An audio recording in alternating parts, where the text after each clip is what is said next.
Assalamualaikum warahmatullahi wabarakatuh. Semangat pagi Bapak dan Ibu, sahabat Train Entrepreneur. Sekarang kita akan belajar dan Anda akan memahami tentang akibat lupa membangun aset.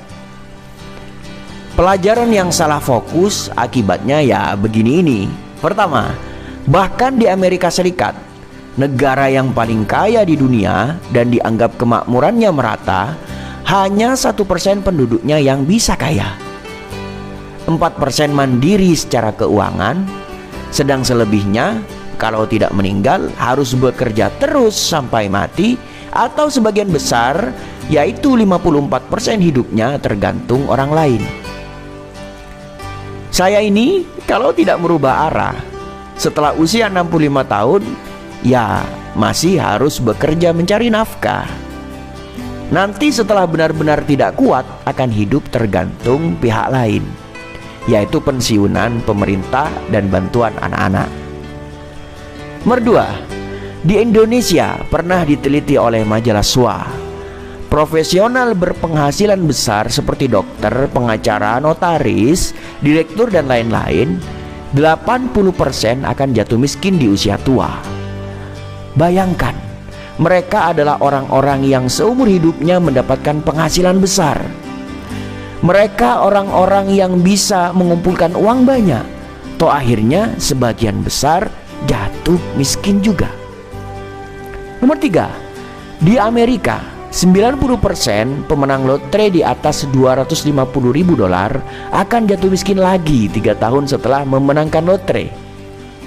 Umumnya mereka tidak tahu kemana uang mereka pergi. Seperti Anda yang memahami ini, coba teliti lagi. Apakah Anda tahu kemana saja uang yang Anda peroleh itu pergi?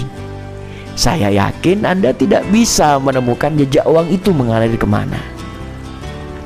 Itulah 3 fakta yang menunjukkan bahwa kecerdasan finansial kita rata-rata masih sangat rendah.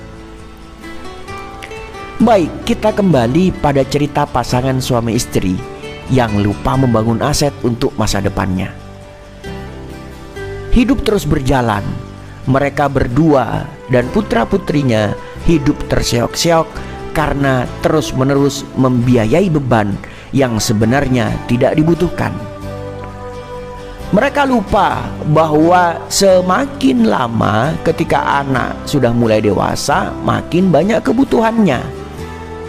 Mulai dari kebutuhan pertumbuhan fisiknya, kebutuhan pendidikannya mulai dari TK sampai kuliah, kebutuhan rekreasinya, kebutuhan momen-momen tertentu seperti Ramadan dan hari raya, kenaikan kelas, liburan, ulang tahun, dan tahun baru. Ini baru kebutuhan anak saja, belum kebutuhan lain. Banyak kebutuhan keluarga yang luput dari pantauan kedua pasangan ini. Mereka lupa bahwa yang harus diamankan terlebih dahulu adalah kebutuhan yang disebutkan tadi. Tapi faktanya, gaji dan tunjangan mereka sudah banyak menjadi pinjaman. Ada potongan gaji tiap bulan.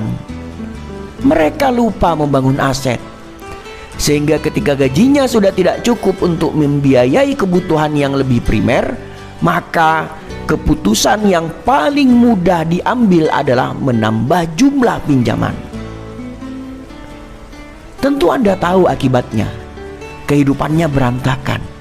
Mereka hidup untuk mempertahankan hidup. Mana sempat mereka memikirkan untuk membuat visi keluarga? Mana sempat mereka memikirkan tentang dampak mereka terhadap masyarakat luas? Mikir diri sendiri saja sudah berat. Pilihan sikap dalam kehidupan mereka menjadi efek bola salju yang berdampak buruk terhadap masa tuanya, masa pensiunnya. Mereka lupa bahwa semangat kerja akan luntur ketika dimakan usia. Kekuatan fisik akan berkurang ketika masa pensiun. Bukan hanya itu, gajinya akan berkurang 30% dan semua tunjangan akan dihapuskan. Mereka lupa membangun aset. Mereka hanya hidup untuk saat ini, bukan hidup untuk masa depan. Coba bayangkan ketika kulit sudah mulai keriput, penglihatan sudah tidak sejelas dulu, perlu kacamata plus untuk melihat. Sebagian lagi harus dituntun ketika berjalan. Nafas sudah mulai berat tapi harus berhadapan dengan fakta keuangan yang minus. Keadaan semakin parah ketika putra-putrinya belum lulus kuliah, ataupun ketika putra-putrinya belum menikah. Menikah itu perlu biaya yang tidak sedikit, apalagi sampai putra-putrinya belum mendapatkan pekerjaan ketika mereka di masa pensiun. Fakta inilah yang terjadi. Sakit sekali menghadapi fakta ini. Entah berapa banyak keluarga yang mengalami fakta yang sama akibat dari sikap yang lupa membangun aset, hanya fokus untuk hidup saat ini dan menambah beban terus-menerus.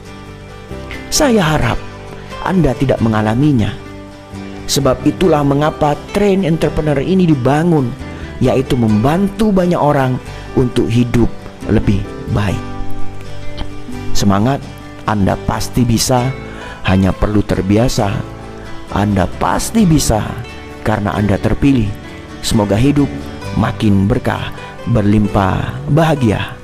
Salam sukses dari saya, Anton Wahyudi. Assalamualaikum warahmatullahi wabarakatuh.